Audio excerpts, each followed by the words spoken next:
This is a video that I don't want to make or didn't want to make because personally my car had these problems and it was a nightmare.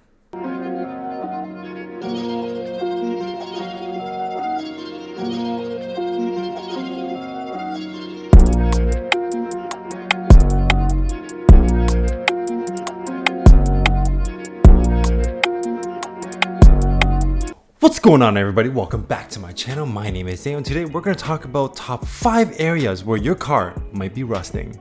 Now, just before we get started, all these points are just my findings and mine alone. I don't want you to take this as the E46 Bible and ignore all your other areas in your car. Lately here in Toronto, it has been an ice blast. It is freezing cold here. Today is the record-breaking coldest day of the year here in Toronto, and it just hasn't been fun. But I want to shoot this video over to you guys so that you could be educated in your E46 journey. That being said, let's kick things off with the E46 rust spots. Now, I know BMW Canada has a rust warranty of 7 to 12 years depending on your BMW country policy. Mine is a 2001 BMW E46 model and it is way past its warranty age. Now, kicking things off with number 1, the most common rust spot there is on the E46 is the rear wheel arch, also known as the rear quarter panels. Yes, these rear quarter panels are a nightmare when it comes to rust issues. Believe it or not, the two rear quarter panels are where most E46s start to find their rust. And this comes to many reasons. A, bad paint work. B, people tend to roll their fenders really aggressively and leave exposed metal. Or C, they got into an accident and they had a really bad repair job. But if you are having rust issues in these areas, you can consider the following. You could definitely A, shave down the area so that you can assess the damage and then cut and weld in new metal so that you could stop the spread. Or you could just source OEM M3 rear quarter panels and cut and weld them in. Now, if you go with this option, you will also have to source the OEM M3 rear bumper due to the fact that the OEM M3 rear bumper is much wider than the standard E46 rear bumpers. And on top of that, you have to have the OEM M3 exhaust as well. So be mindful of that. Personally, I am still considering this OEM M3 rear quarter panel route. I don't know if I'm ready to do such a big overhaul, such as source the OEM M3 rear bumper and also have the M3 rear exhaust. Now, I'm pretty sure fabricating something like this is well above my pay grade, and this will have to be done at a professional body shop. Number 2, the rocker panels. I don't know why BMW is so bad when it comes to paint and rust, but the rocker panels are so close to the ground that rocks and dirt tend to just break down the paint over time. Now, when this happens, of course, it digs into the metal and exposes it to moisture. Now, these panels are usually covered with your plastic side skirts and hides from plain sight. So if you are looking and hunting for rust spots on your car, make sure you take off the side skirts and check it from time to time. Thankfully, there is a saving grace to this. You could buy these rocker panels as a set, but you can cut and weld in fresh ones. I know the BMW dealership offers OEM pieces for a steep amount, and also you could find these at a third-party website and buy them either new or used. Number 3. Under the trunk. Yes, this is another area that is very common to rust in the E46 community. A lot of people tend to wash their cars and tend to forget to dry this area under the trunk. Over time, once again, dirt and grime breaks down small areas of the paint and once again exposes the metal just a tiny bit for moisture to get in.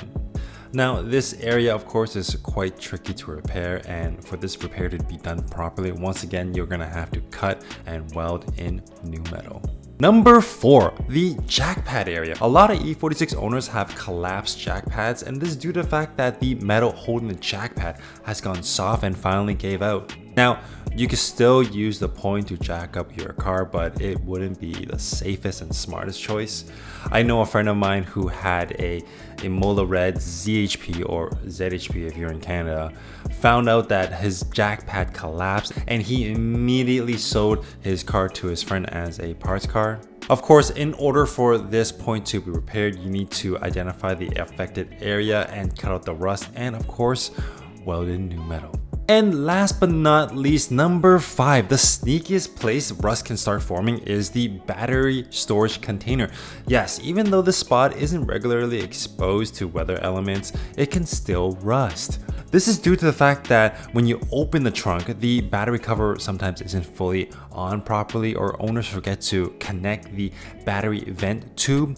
Now, batteries can produce corrosive gas when it's charging and can even spew out small amounts of acid. Over time, of course, this breaks down the metal inside and will start to form rust. And once again, you will need to buy new parts from the dealer and cut and weld in new pieces. There you have it, guys. This is a very quick rust informational video. Now, I know this video probably gave you nightmares. It definitely gave me nightmares. I got the chills just thinking and looking at some of these photos. And on top of that, I am pretty sure my car is not in the best shape. But I did, on top of that, did a respray to the car at least 2 times in its lifetime.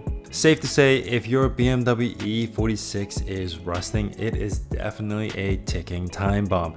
You are going to, of course, chase the rust for quite some time. And your best bet, of course, is to get it done properly.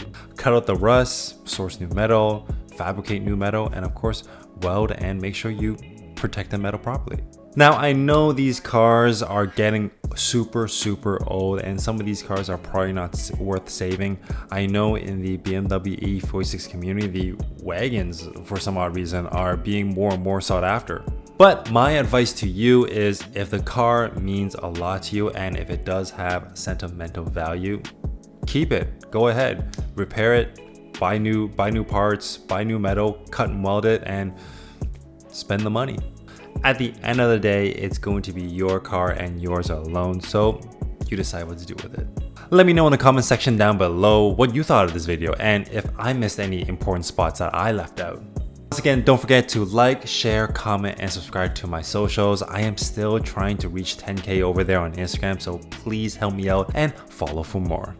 Let me know what type of video content you'd like to see next. You want to see more top 5 content, maybe some vlogs, maybe go to some car meets, or maybe what I do in a day. But until then, see you next time.